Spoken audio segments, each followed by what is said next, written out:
Got to set the camera up. It's got to be perfect, but I can't see myself, so I'm hoping it's perfect now. I have no idea. Driving in traffic, I thought bringing out the flip cam would be a perfect idea. Perfect good use of mental energy while I'm driving, because safety is key. So I got an SOS today, as I do almost every week, and that is a friend of mine who's just starting out in the internet marketing industry, has shiny button syndrome, signs up for different things, follows different paths, reads this, reads that, doesn't exactly know which way to go after a while. And once you're reading all kinds of stuff, you end up getting, to some degree, you get lost. Where do you start? What do you do? So, being that getting lost is such a common thing, I thought that I would help you get back on track with some easy information to center you, to ground you. So let's talk about the hub and spoke structure. Now, if you're new, this is going to be a new concept. If you're not new, then hopefully this is a new concept and you've been doing it wrong, or you're just going to be bored. So the hub and spoke. You've got your site, and it is the center of your internet world. It's where you put your reports. It's where you're going to make your money. It's where you're going to write your posts. It's the hub. It's your main house on the internet. Now the spokes are all the stuff that comes into your site. So your Facebook page and this YouTube video, as you can see down there, there's a link underneath. I think you can click and go to my site. These are all spokes. They bring people in. Now, it doesn't make much sense to bring people in if there's nothing there to do. It makes no sense at all. So, whereas some people might get a domain name, get a Twitter name, get a Facebook page, do all that at once, if this is new to you, then let's not do that. In fact, let's not do that at all. We are going to create some content. We're going to create a reason to send people here. And in fact, without the reason, there's really no reason to go out and get links, because you don't even have, well, I'll get to that, but you don't even have what you need to bring the links in. So if you're just starting out and you don't know where to go, what you're doing is, holy moly, look at all that traffic. Look at all those taillights. There's a police car up there. That's just craziness. Looks like I'm not going to get anywhere very fast today. Alright, got to set it back up. Is it perfect? Yes, it's perfect. So, content. Alright, now you have a Christmas decorating, holiday decorating site. That's what it's about, holiday decorating. To produce some content, let's start by writing about Christmas decorating. Let's write about Christmas centerpieces. Let's write about Christmas wreath decorating. Let's write about Christmas. So, if you've seen what I've taught you before about keyword research, the first thing that we're going to do is we're going to go research our Christmas decorating keywords, and then we're going to compare those to the Wonder Wheel tool that I've shown you how to find. Google obviously moved it, but it still exists. And we're going to create a silo of information that all supports each other. So, based on the Wonder Wheel tool, we're going to figure out which keywords Google puts together in one cluster of related information. And based on the keyword research, we're going to figure out, of those keywords, which ones are high demand and low supply. Those are the ones I want you to write about. And create a silo of information about Christmas holiday decorating on your holiday decorating site.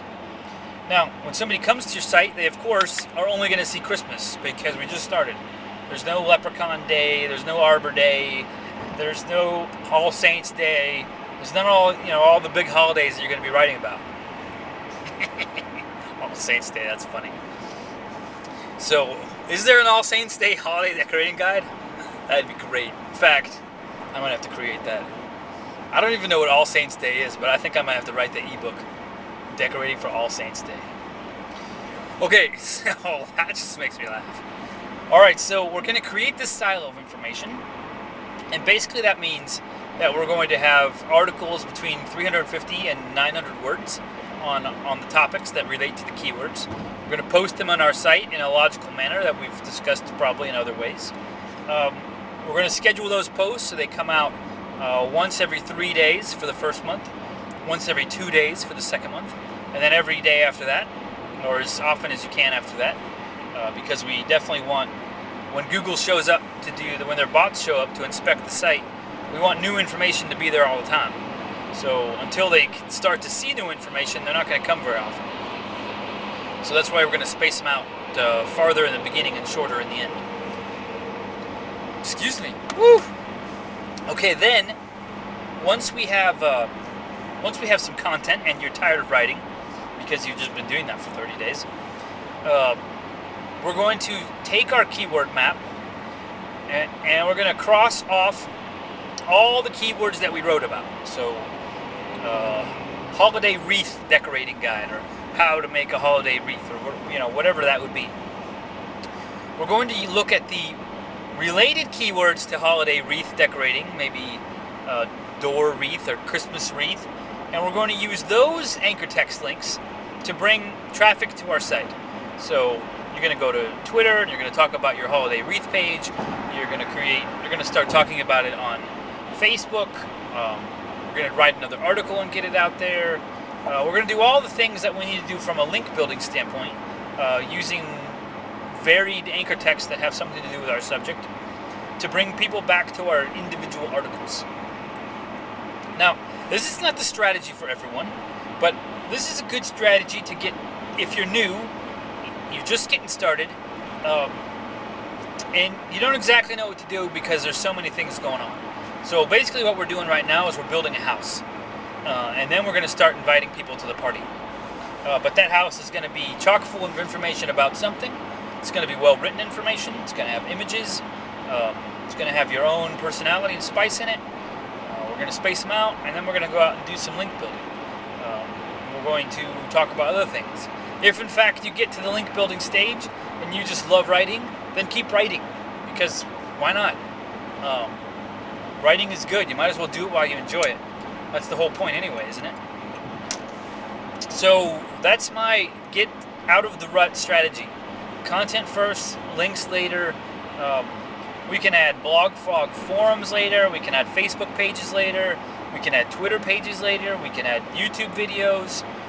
Actually, YouTube videos, kind of like this one, is something that you should consider in this first month of writing. And that is, if you're going to be writing about a holiday wreath, then go through your neighborhood or whatever and take some video of pretty wreaths hanging on doors, or make a wreath and make a video so that you can embed it into your text. So now that we basically have two mediums. We have a YouTube page that we started, but really the purpose of it is to embed that into a blog post or an article on our site.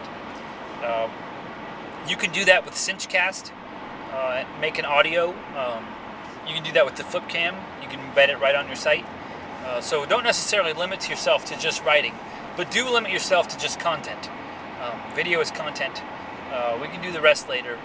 Start there and we'll move on. But build yourself a house, because there ain't no party if there ain't no roof. Anyway, this is Dan, lettersfromdan.com. I hope this helps you move forward. Shiny button syndrome is not a good thing to have. You learn a lot. You end up on a lot of lists. You get a lot of email. You get sent in different directions. But that's not going to make you any money.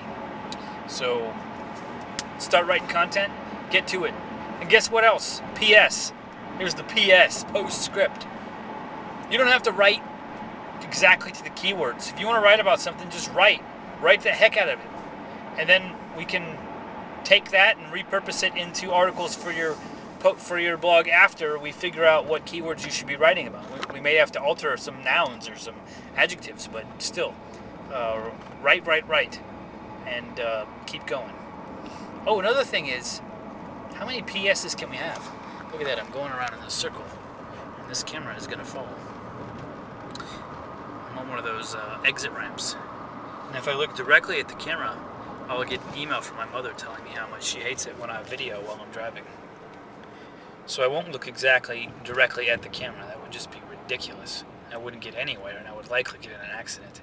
So you won't catch me doing that while I'm driving whatsoever. So what was I saying?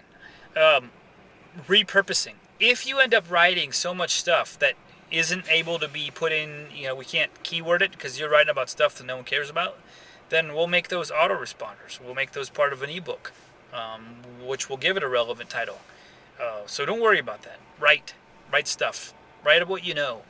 Turn what you know into a website. And then we'll move on to step 2. Anyway, this is Dan from the car. Stuck in traffic. Talk to you soon.